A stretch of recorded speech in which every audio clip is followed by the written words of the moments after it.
Welcome to our channel వదినా mother blogs.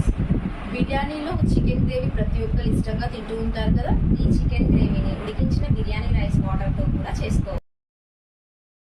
ఒక mixie జార్లో కోకోనట్ పౌడర్, కట్ చేసిన ఆనియన్స్, మిర్చి, కొద్దిగా పుదీనా, కొత్తిమీర వేసుకొని గ్రైండ్ చేయాలి. ఇందులో చెక్క, లవంగాలు వేసి ఇందులో కట్ చేసుకున్న ఆనియన్స్, మిర్చి వేసేసుకుందాం. ఇందులో చికెన్ వేసుకుందాం. ఇందులో కొద్దిగా సాల్ట్ వేసుకుందాం. అల్లం వెల్లుల్లి పేస్ట్ వేసుకుందాం. కొద్దిగా కారం, ధనియాల పొడి 1/2 స్పూన్ వేసుకొని కలుపుకుందాం. ఇది వేగాక ఈ గంజి వాటర్ ఉంటాయి కదా, అవి వేసేసుకుందాం. దీంట్లో కొద్దిగా వాటర్ కూడా పోసుకుందాం. మూత పెట్టేసుకుందాం.